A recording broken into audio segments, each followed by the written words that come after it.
Hello नमस्कार, जय हिंद प्यारे बच्चों, प्यारे साथियों। कैसे हैं आप सभी? उम्मीद सभी साथी अच्छे होंगे और स्वस्थ होंगे। पिछली क्लास में हमने जाना था हिंदी भाषा का परिचय और आज ये हमारी हिंदी की दूसरी क्लास है। जैसा कि आप सभी को पता है कि हमारी हिंदी का 30 दिन का टारगेट चल रहा है और 30 दिन में हमें कंप्लीटली हिंदी का रिवीजन करना है, वो भी बहुत अच्छे तरीके से।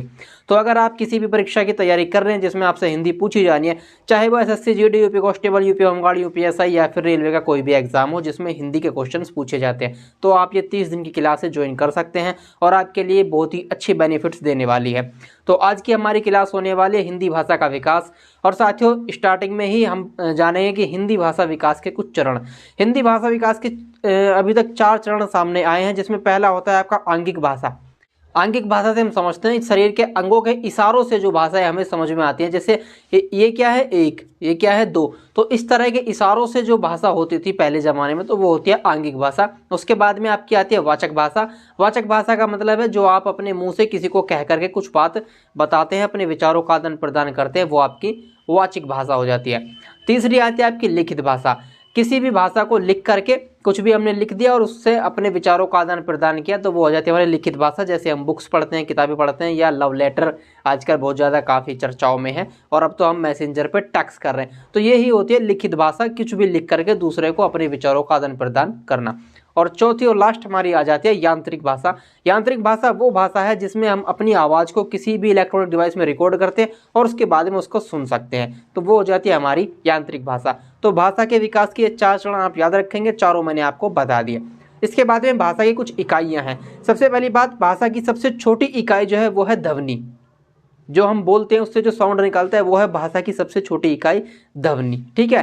भाषा की इकाइयों का वर्ण कुछ इस तरह से है। सबसे पहले हमारा वर्ण आता है, उसके बाद में शब्द बनता है, शब्द से पद बनता है और पद से बनता है पूरा वाक्य। ठीक है। वर्ण क्या है? भाषा की सबसे छोटी इकाई मैंने भी बताई, ध्वनि। ध्वनि का जो एक लिखित रूप है उसी को कहते हैं वर्ण। जैसे आपका कै, खे, गे, घे, ये सब क्या है? ये वर्ण है। शब्द क्या है? वर्णों को मिला करके जो एक बनता है वो हो जाता है हमारा शब्द। और उसके बाद में पद क्या है कि कुछ शब्दों का जो समूह बनता है तो वो हमारा पद कहलाता है। ठीक है। जैसे हमने लिख दिया रमा घर जाती है, तो ये क्या हो गया? पद हो गया। और वाक्य क्या है? वाक्य होता है काफ़ी सारे शब्दों को, पदों को सुव्यवस्थित तरीके से एक साथ लगा करके कोई एक सार्थक अर्थ वाला वाक्य बनाया जाए तो वो हमारा हो जाता है वाक्य। जैसे हम कह सकते हैं कुछ शब्दों को एक साथ लगा करके कि आज मैंने खाना खाया और मैं खाना खाने के बाद में स्कूल चला गया, तो ये क्या हो गया? पूरा हमारा एक वाक्य हो गया। तो भाषा की ये 4 इकाई हम याद रखेंगे। वर्ण, उससे बनता है शब्द, शब्द से बनता है पद और पद से बनता है आपका वाक्य। ठीक है।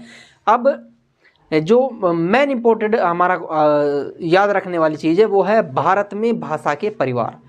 तो साथियों, भारत में भाषा के मुख्यतः 2 परिवार जाने जाते हैं। पहला आपका भारतीय भारोपीय भाषा परिवार और दूसरा है आपका द्रविड़ भाषा परिवार। ठीक है।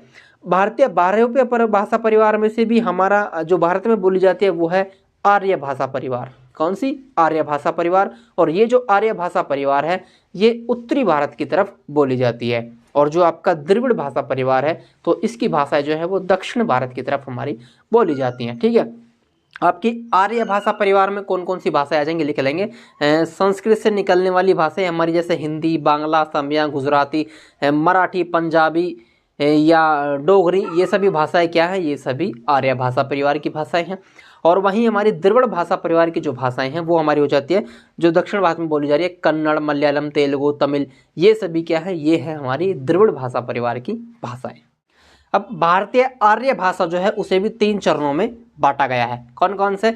एक प्राचीन भारतीय आर्य भाषा, दूसरी हमारी है मध्यकालीन भारतीय आर्य भाषा और तीसरी हमारी आधुनिक भारतीय आर्य भाषा। जो प्राचीनतम भारतीय आर्य भाषा है वो हमारी आ जाती है 1500 ईसा पूर्व से 500 ईसा पूर्व तक, और जो मध्यकालीन है वो 500 ईसा पूर्व से आ जाती है आपकी 1000 ईसा पूर्व तक, और जो आधुनिक है वो आपकी आ जाती है 1000 ईसा पूर्व से वर्तमान तक, जो आजकल हम यूज़ में ला रहे हैं, जो हम आज बोल रहे हैं, तो वो हमारी हो जाती है आधुनिक आर्य भाषा। ठीक है।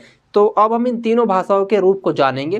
पहला जो हमारा है प्राचीन भारतीय आर्य भाषा, और इसका प्राचीनतम रूप जो है वो संस्कृत है। 1500 ईसा पूर्व से लेकर के 500 ईसा पूर्व तक ये रही है, और इसका जो रूप है वो संस्कृत है। और इसके भी आपके 2 खंड हम यहाँ ध्यान रखेंगे। पहला है वैदिक संस्कृत। वैदिक संस्कृत जो है वो 1500 ईसा पूर्व से 1000 ईसा पूर्व तक इस्तेमाल में लाई गई थी। और दूसरा है लौकिक संस्कृत जो कि 1000 ईसा पूर्व से 500 ईसा पूर्व तक इस्तेमाल में लाई गई थी। और इन दोनों को ही नाम दिया है किसने? पाणिनि ने। पाणिनि ने इन्हें नाम दिया है। वैदिक संस्कृत को कहा गया है छांदस और पाणिनि के द्वारा ही लौकिक संस्कृत को कहा गया है संस्कृत भाषा। तो ये दोनों नाम याद रखेंगे, पाणिनि के द्वारा ये नाम दिए गए हैं। तो वैदिक संस्कृत से हम क्या समझते हैं? वैदिक संस्कृत में हमारे वेद, वेदांग और आपके साहित्य, ब्राह्मण, उपनिषद, ये सभी जो है वो किस में लिखे गए हैं? वो सभी वैदिक संस्कृत में लिखे गए हैं। वैदिक भाषा में कुल 52 ध्वनियाँ आती हैं। वैदिक जो हमारी वैदिक संस्कृत है उसमें कुल 52 ध्वनियाँ आती हैं, जिसमें 13 स्वर और 39 व्यंजन हैं। ठीक है, इनका प्रयोग होता है। लौकिक संस्कृत में हमारी 48 ध्वनियाँ आती हैं। ठीक है, अभी ये बात ध्यान रखना, वैदिक में कितनी आती हैं? 52, और लौकिक संस्कृत में आती हैं हमारी 48 ध्वनियाँ होती हैं। और ये जो लौकिक संस्कृत जो भाषा है वो पश्चिमोत्तरी बोली पर आधारित है। इसमें मुख्यतः रामायण, महाभारत, अर्थशास्त्र, नाट्यशास्त्र, अभिज्ञान, शकुंतलम, इस तरह की प्रसिद्ध रचनाएं जो हैं वो इसी लौकिक संस्कृति में लिखी गई हैं। अब यहाँ पर जो हमारा दूसरा कालखंड है वो हो जाता है मध्यकालीन भारतीय आर्य भाषा, जो कि 500 ईसा पूर्व से 1000 ईस्वी तक हम उसको याद रखते हैं। और इसे भी हम 3 खंडों में विभाजित करते हैं। इसके 3 प्राकृत हैं, प्रथम प्राकृत, द्वितीय प्राकृत, तृतीय प्राकृत। प्रथम प्राकृत को पाली भाषा में, और द्वितीय प्राकृत को प्राकृत भाषा में, और तृतीय प्राकृत को अपभ्रंश भाषा में हम याद रखते हैं। जो हमारा प्रथम प्राकृत है पाली भाषा वो 500 ईसा पूर्व से प्रथम ईस्वी तक चला। जो हमारा द्वितीय प्राकृत है, प्राकृत भाषा जिसको कहते हैं, वो प्रथम ईस्वी से 500 ईस्वी तक चला है। और जो हमारा तृतीय प्राकृत है जिसे हम अपभ्रंश भाषा कहते हैं, वो हमारा 500 ईसा पूर्व 500 ईस्वी से 1000 ईस्वी तक चला है। जो ये अपभ्रंश भाषा है ये संस्कृत का ही एक बिगड़ा हुआ रूप है, तो इसीलिए इसे अपभ्रंश भाषा कह देते हैं।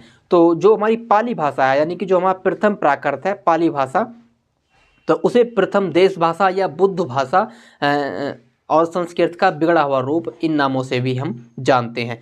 पाली भाषा का प्राचीनतम उदाहरण जो है वो श्रीलंका में लेके दीपवंश में मिलता है, और इसे मगधी भाषा भी कहते हैं। जो हमारी पाली भाषा है तो उसे क्या कहते हैं? मगधी भाषा भी इसे कहते हैं। पाली भाषा बौद्ध साहित्य को पालने वाली भाषा के नाम से भी जानी जाती है। तो इन ग्रंथों में पहला आपका सूत्र पिटक आ जाता है, जिसमें बुद्ध के अनेकों उपदेश लिखे हुए हैं। दूसरा है विनय पिटक, जिसमें धर्म संचालन की शिक्षा दी गई है। और तीसरा है अभिधम्म पिटक, जिसमें बौद्ध धर्म के दार्शनिक विश्लेषण का जो साहित्य है वो मिलता है। पाली भाषा में 41 ध्वनियाँ हैं, जिसमें 8 स्वर हैं और 33 आपके व्यंजन हैं। ठीक है, ये किसके अनुसार? ये कच्चायन के अनुसार है। और दूसरे हुए हैं पाली भाषा में 43 ध्वनियाँ बताते हैं, जो कहते हैं कि 10 स्वर और 33 जो हैं इसमें व्यंजन हैं, तो वो हैं आपके मोगलन के अनुसार ये 43 इसमें ध्वनियाँ हैं। और इसका ही सेकंड हम देखते हैं प्राकृत भाषा, जिसको मतलब द्वितीय प्राकृत जो हमारा है, प्राकृत भाषा जिसको कहते हैं। प्रथम ईस्वी से 500 ईस्वी तक ये चला है, और संस्कृत से ही इसका जन्म हुआ है। अधिकांश जो जैन साहित्य हैं वो हमारे इसी कालखंड में और इसी भाषा में लिखे गए हैं। तो जो जैन साहित्य हैं वो लिखे गए हैं प्राकृत भाषा में, और जो बौद्ध धर्म है वो हमारा पाली भाषा में आ जाते हैं। ठीक है, प्राकृत भाषा के प्रमुख ग्रंथ कुछ मैं आपको यहाँ बता दूँ तो वो आप नोट कर लेंगे। जैसे गाथा सप्तशती हाल के द्वारा रचना की गई है, सातवाहन वंश के थे। हरिविजय सर्वसेन ने लिखी है। रावण बाहु प्रवरसेन द्वितीय ने लिखी है।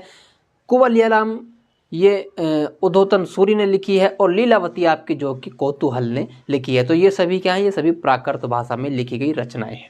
अब तीसरी हमारी आ जाती है तृतीय प्राकृत, या जिसको हम कहते हैं अपभ्रंश भाषा, जो 500 ईस्वी से 1000 ईस्वी के बीच चली है, जिसको हम संस्कृत का बिगड़ा हुआ रूप के नाम से जानते हैं। तो चंद्रधर गुलेरी शर्मा हुए हैं जिन्होंने इसे पुरानी हिंदी कहा है। वहीं रामचंद्र शुक्ल, जिन्हें आप जानते होंगे, उन्होंने इसे प्राकृत आभास हिंदी कहा है। प्राकृत आभास हिंदी कहा है। इसमें कुल वर्ण 37 होते हैं। देखा, पहले 52 दिखे, फिर 48, फिर 43, 41, और इसमें कितने आ गए? प्राकृत जो आपकी अपभ्रंश है उसमें खाली 37 वर्ण रह गए, जिसमें 8 स्वर हैं और 29 आपके व्यंजन होते हैं।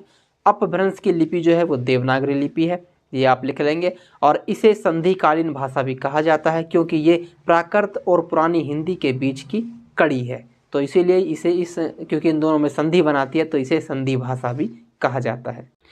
और अब हमारा भारतीय आर्य भाषा परिवार का सबसे लास्ट, जो कि आज हम यूज करते हैं, आधुनिक भारतीय आर्य भाषा, जो 1000 ईस्वी से आपकी वर्तमान तक चलती आ रही है। तो प्राकृत भाषा के बिगड़े हुए रूप को हम अपभ्रंश कहा गया, और आधुनिक आर्य भाषा का जो विकास है वो अपभ्रंश से ही माना जाता है। ठीक है। डॉक्टर हार्नले एक हुए हैं जिन्होंने आधुनिक आर्य भाषा को 4 वर्णों में यहाँ पर विभाजित किया है, यानी कि बांटा है। चारों वर्ण आप लिख लेंगे। पहला है पूर्वी गोडियन, जो पूर्वी हिंदी है, बांग्ला है, असमिया है और उड़िया है, ये पूर्वी गोडियन में आ जाती है। दूसरा भाग है पश्चिमी गोडियन, जिसमें आपकी पश्चिमी हिंदी, राजस्थानी, गुजराती, सिंधी ये भाषाएं आ जाती हैं। तीसरा इन्होंने बांटा है उत्तरी गोडियन, जिसमें आपकी गढ़वाली, नेपाली और पहाड़ी भाषा को रखा है। और चौथा आपका है दक्षिणी गोडियन, जिसमें आपकी मराठी भाषा को हार्नले के द्वारा रखा गया है। और वहीं पर भोलानाथ तिवारी एक हुए हैं जिनके अनुसार अपभ्रंश के 7 भेद हैं। ये पॉइंट ऑफ नो है, इसको आप नोट कर लेंगे। अपभ्रंश के 7 भेद हैं। पहला है शोरसैनी अपभ्रंश, जिसकी उपभाषा है पश्चिमी हिंदी, और पश्चिमी हिंदी के अंतर्गत आती हैं जो कि हम पहली क्लास में पढ़ चुके हैं, खड़ी बोली, बुंदेली, कन्नौजी एंड आपकी ब्रज भाषा हरियाणवी पश्चिमी हिंदी के अंतर्गत आती है। और शोरसैनी अपभ्रंश की ही है राजस्थानी हिंदी, जिसमें आपकी मालवी, मेवाती, मारवाड़ी, जयपुरी ये भाषाएं आती हैं। और शोरसैनी अपभ्रंश की ही उपभाषा है गुजराती हिंदी, जिसमें आपकी गुजराती भाषा आ जाती है। दूसरा है इसमें मगधी अपभ्रंश, जिसमें आपकी बिहारी हिंदी, उड़िया और असमिया आती है। तीसरा है इसमें अर्ध मगधी अपभ्रंश, जिसमें आपकी पूर्वी हिंदी आती है। पूर्वी हिंदी में जैसे आपको पता है अवधी, बघेली, छत्तीसगढ़ी ये सब भाषाएं आती हैं। चौथा आपका हो जाता है इसमें खस अपभ्रंश, जिसमें हमने पहाड़ी भाषा पढ़ी थी, तो इसमें पहाड़ी हिंदी आ जाती है, जिसमें कुमाऊनी, गढ़वाली ये सब भाषाएं, ये सब बोलियां बोली जाती हैं। चौथा हमारा है ब्राचड़ अपभ्रंश, जिसमें सिंधी भाषा को रखा गया है। पांचवा है पैसाची अपभ्रंश, जिसमें पंजाबी लहदा भाषा को रखा गया है। छठा है महाराष्ट्रीय अपभ्रंश, जिसमें हमारी मराठी भाषा को रखा गया है। तो इस तरह से कुल 7 अपभ्रंश में बांटा गया है, किसके द्वारा? भोलानाथ तिवारी के द्वारा अपभ्रंश को। ठीक है, और ये सभी बोलियां आप याद रखेंगे। आप चलिए देख लेते हैं इस हमारी रिवीजन से कुछ क्वेश्चन। हमारा पहला क्वेश्चन है, शोरसैनी अपभ्रंश से विकसित भाषाओं का सही क्रम क्या है? राजस्थानी, गुजराती, पंजाबी, बांग्ला। तो इसमें पंजाबी और बांग्ला ये तो शोरसैनी अपभ्रंश से विकसित है ही नहीं, तो इसमें सिर्फ 2 आ जाएंगी, राजस्थानी और गुजराती, यानी कि ऑप्शन बी इसका इज द राइट आंसर। दूसरा क्वेश्चन है, इनमें से कौन सी बोली उदासीन आकार बहुला है? तो अभी हमने पीछे देखा था उदासीन आकार बहुला हमारी आ जाएगी बघेली। तीसरा क्वेश्चन है, इनमें से किस भाषा की मुख्य बोली विष्णुपुरिया है? तो विष्णुपुरिया आप जानते हैं क्या है? असमी, यानी कि ऑप्शन नंबर ए इसका is the right answer. Question number 4, इनमें से कौन सी बोली राजस्थान की बोली नहीं है? तो राजस्थान की अभी हमने सारी बोलियां पीछे पढ़ी थी, तो उसमें बुंदेली नहीं है। बुंदेली आपके उत्तर प्रदेश की है, तो यानी कि ऑप्शन नंबर डी इसका राइट आंसर। क्वेश्चन नंबर 5 है, हिंदुस्तानी भाषा का रूप क्या है? तो हिंदुस्तानी भाषा का रूप क्या है? हिंदी और उर्दू मिश्रित, ऑप्शन नंबर डी इसका ठीक हो जाएगा। छठा है, पूर्वी हिंदी का विकास इनमें से किस अपभ्रंश से हुआ है? तो इसका ऑप्शन नंबर सी अर्धमागधी अपभ्रंश से। क्वेश्चन नंबर 7 है, इनमें से कौन सी बोली आकार बहुला है? तो अभी पीछे हमने इसी का पढ़ा था, तो ये हो जाएगी आपकी सी कोरबी। क्वेश्चन नंबर 8 है, इनमें से कौन सी बोली पश्चिमी हिंदी की बोली है? तो पश्चिमी हिंदी की इसमें कोरवी, कन्नौजी, ब्रजभाषा ये तीनों ही पश्चिमी हिंदी की हैं, तो ऑप्शन नंबर डी इसका राइट हो जाएगा, ये सभी। क्वेश्चन नंबर 9 है, इनमें से कौन सी भाषा का विकास मागधी अपभ्रंश से हुआ है? मागधी से किसका हुआ है आपने अभी पीछे पढ़ा था, तो इसका हो जाएगा Magahi, option number D is the right answer. Question number 10 है, विकास की दृष्टि से अपभ्रंश की पूर्वकालीन अवस्था का नाम है? अपभ्रंश की पूर्वकालीन अवस्था यानी कि जो अपभ्रंश से पहले थी, तो हमने पीछे पढ़ा था अप इनका क्रम, तो अपभ्रंश की अवस्था क्या है जो इससे पहले आती है? वो है पाली, ऑप्शन नंबर डी इसका राइट आंसर। क्वेश्चन नंबर 11 है, मागधी अपभ्रंश से संबंधित भाषा इनमें से कौन सी है? तो कौन सी आपकी? बांग्ला, यानी कि बी। क्वेश्चन नंबर 12 है, हिंदी इनमें से किस भाषा परिवार की भाषा है? तो अभी हमने पढ़ा था, ये है ऑप्शन नंबर ए बहुरूपीय परिवार की। क्वेश्चन नंबर 13, इनमें से कौन सी बोली अर्धमागधी अपभ्रंश से निकली है? तो आप जानते हैं बघेली जो है वो अर्धमागधी अपभ्रंश से निकली है, ऑप्शन नंबर डी। 14, पूर्वी हिंदी के अंतर्गत कौन सी बोली नहीं आती है? तो पूर्वी हिंदी के अंतर्गत आपकी भोजपुरी नहीं आती है, क्योंकि ये आती है आपकी बिहारी हिंदी में। अवधी, छत्तीसगढ़ी, बघेली ये सभी पूर्वी में आती हैं, यानी कि ऑप्शन नंबर ए 14 का सही हो जाएगा। क्वेश्चन नंबर 15 है मीराबाई के पद राजस्थानी भाषा की किस बोली में लिखे गए हैं? तो इसका आंसर हो जाएगा आपका मारवाड़ी। क्वेश्चन नंबर 16 है पूर्वी हिंदी का विकास निम्न में से किस अपभ्रंश से हुआ है? तो पूर्वी हिंदी का आप जानते हैं कौन से अपभ्रंश से हुआ है? तो ये हुआ है आपका अर्धमागधी। ऑप्शन नंबर सी इसका ठीक हो जाएगा। क्वेश्चन नंबर 17 खड़ी बोली या कोरवी का उद्भव शोरसेनी अपभ्रंश के निम्नलिखित में से किस रूप से हुआ है? तो खड़ी बोली किस तरफ बोली जाती है? किस तरफ बोली जाती है? तो इसका आ जाएगा उत्तरी रूप से। 18 कीर्तिलता किस भाषा की रचना है? तो इसका आंसर हो जाएगा आपका अपभ्रंश। अपभ्रंश की रचना है कीर्तिलता। क्वेश्चन नंबर 19 है सूरदास की कृतियों की भाषा कौन सी है? तो इसका राइट आंसर हो जाएगा आपका option number C Braj. Question number 20 इनमें से कौन सी बोली सामान्यतः उत्तर प्रदेश में नहीं बोली जाती? तो इसका सही आंसर हो जाएगा मैथिली। ये बोली जाती है बिहार में। क्वेश्चन नंबर 21 इनमें से खड़ी बोली हिंदी के पहले कवि कौन है? तो इसका हो जाएगा ऑप्शन नंबर ए अमीर खुसरो। ये पहले कवि हैं हिंदी के खड़ी बोली के। बिहारी का नामकरण किस विद्वान ने किया है? तो इसका ऑप्शन नंबर सी गिरियसन। 23 अपभ्रंश भाषा का काल कौन सा है? तो अभी हम पीछे पढ़ के आ रहे हैं अपभ्रंश भाषा का काल। तो ये आपका हो जाएगा 500 ईसा पूर्व से प्रथम ईसा पूर्व तक। क्वेश्चन नंबर 14 निम्नलिखित में कौन सी भाषा भारोपीय परिवार की नहीं है? तो ये सभी परिवार हमने अभी पीछे पढ़े थे। तो इसमें आपकी मलयालम जो है वो द्रविड़ परिवार की है। तो ऑप्शन नंबर सी इसका राइट आंसर हो जाएगा। क्वेश्चन नंबर 25 बिहारी हिंदी की बोली का नाम है? तो इसका आंसर हो जाएगा आपका मगही। क्वेश्चन नंबर 26 इनमें से कौन सी भाषा भारोपीय भाषा परिवार की शाखा है? तो भारोपीय परिवार की भाषा कौन सी है इनमें से? आपका आर्मीनी। 26 का सी। 27 का हो जाएगा निबट्ठा इनमें से किसकी उपबोली है? तो निबट्ठा किसकी उपबोली है? बघेली की।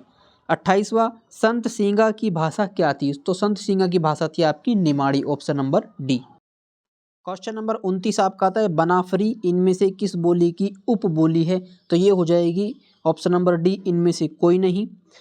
30 किस इतिहासकार ने कवियों का क्रम वर्ण अनुक्रम से रखा है? तो इसका option number A Garcin de Tassy. इन्होंने जो कवि हैं उनका क्रम वर्ण अनुक्रम के अनुसार रखा है।